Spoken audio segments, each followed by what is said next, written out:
Magandang araw mga idol. May gagawin tayo dito mga idol, stand fan. Ang problema nito mga idol ay hindi siya umaandar. Yan ang gawin muna natin mga idol. Check muna natin yung continuity niya.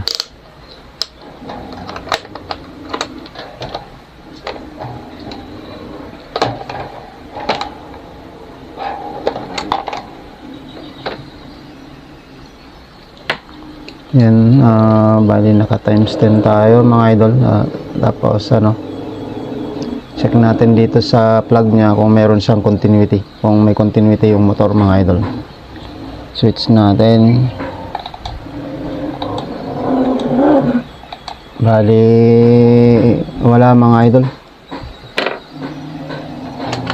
Ngayon mga idol, buksan ko lang to. Ngayon mga idol, ang gawin natin, check muna natin tong tong kable niya kung okay ba siya, kasi minsan ito rin kasi yung nagiging problema mga idol pagka sira ang kable, hindi rin talaga siya maandar. So check muna natin tong kable. Bali itong kable kasi mga idol, ito yung isang line niya dito sa may isolator na to, tapos yung isa ay dumaan dito sa sa switch. Ayan, check natin tong kable niya muna. Yan, bali times 1 yan mga idol, dapat yan gagalaw. So itong line 1 muna mga idol, check natin dito sa kabila, wala. Tapos dito sa kabila, so yan, meron. Kung makikita nyo mga idol, okay naman. Ngayon yung kabila naman, tapos dito sa puti, meron naman mga idol. Ngayon mga idol, dito kasi tingnan muna natin to.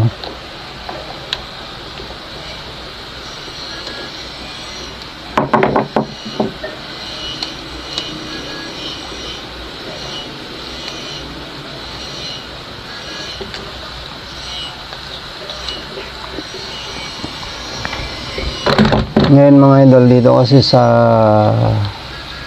may switch dumaan yung 1 at 1, 2, 3 nya. So ito yon yung pula, dilaw at saka puti. Ngayon check natin yan kung meron siyang continuity dyan mga idol.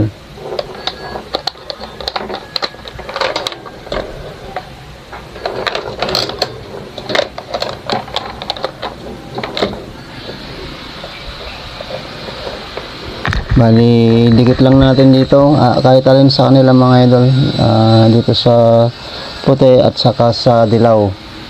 Makikita ba? Meron naman mga idol, puti at saka pula, meron din. Tapos yung dilaw at saka pula,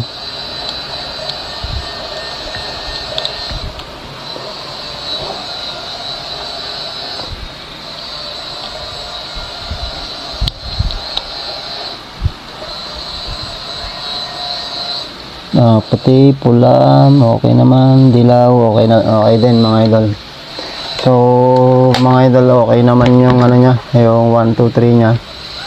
Ngayon, ito kasing itim na to, tanggal na yung etong itim kasi na to mga idol, pumasok sa loob. Meron kasi yan naka-series na dito, na fuse dito sa loob. Ngayon, itong fuse dito mga idol, hindi na natin to gagalawin kasi hindi na tayo maglalagay ng fuse. Kung baga, irerekta na natin. Na yan useless na yung fuse yan mga idol, huwag nilagyan mo pa. Sigurado masisira lang din yan ulit, dahil kaya nasira yung mga idol, yung fuse, medyo nagbago na yung yung resistance ng motor, kaya ganun. Basta naman, hindi naman yan delikado mga idol, basta siguraduhin lang na tong hélice niya maluwag. Ngayon ito mga idol, itong block na to, ibabypass natin. Ngayon itong galing sa saksakan, itong block na galing dito sa saksakan, i-connect natin siya dito sa may mga idol, dito sa may capacitor. Kahit alin muna dito sa dalawa. Dito sa may terminal ng capacitor na to.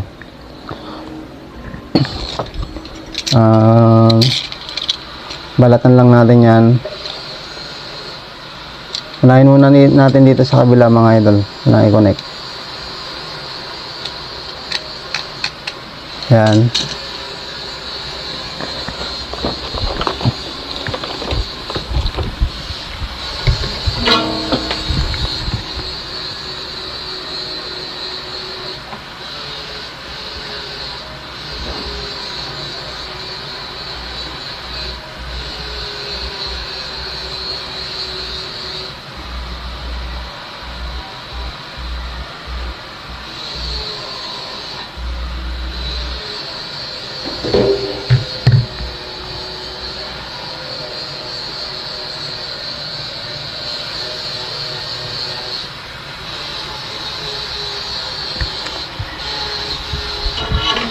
So ayan mga idol, tapos check ulit natin yung yung continuity.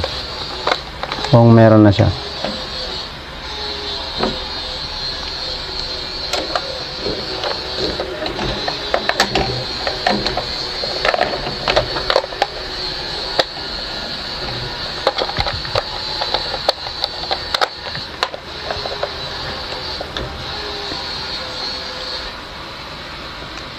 Yan, kita naman. Bali yan. Bali, meron na siya mga idol kasi naka-switch na yan. So, yan, 1, 2, 3, yan.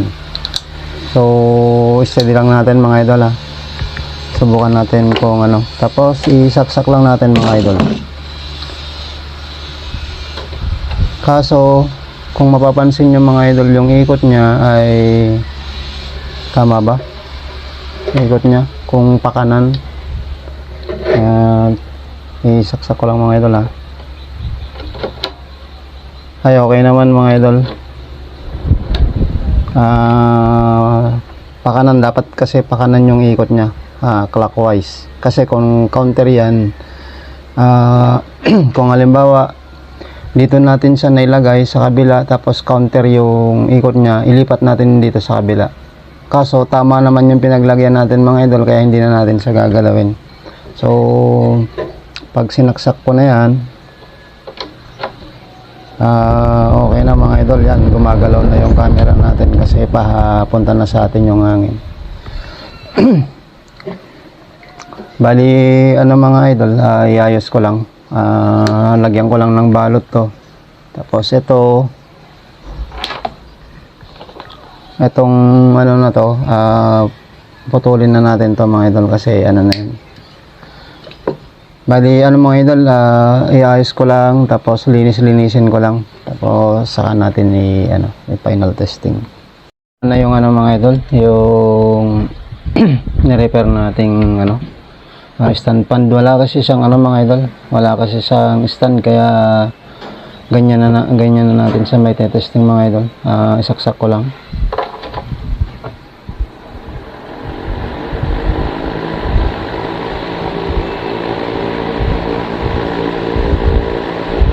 So yan mga idol, okay na siya.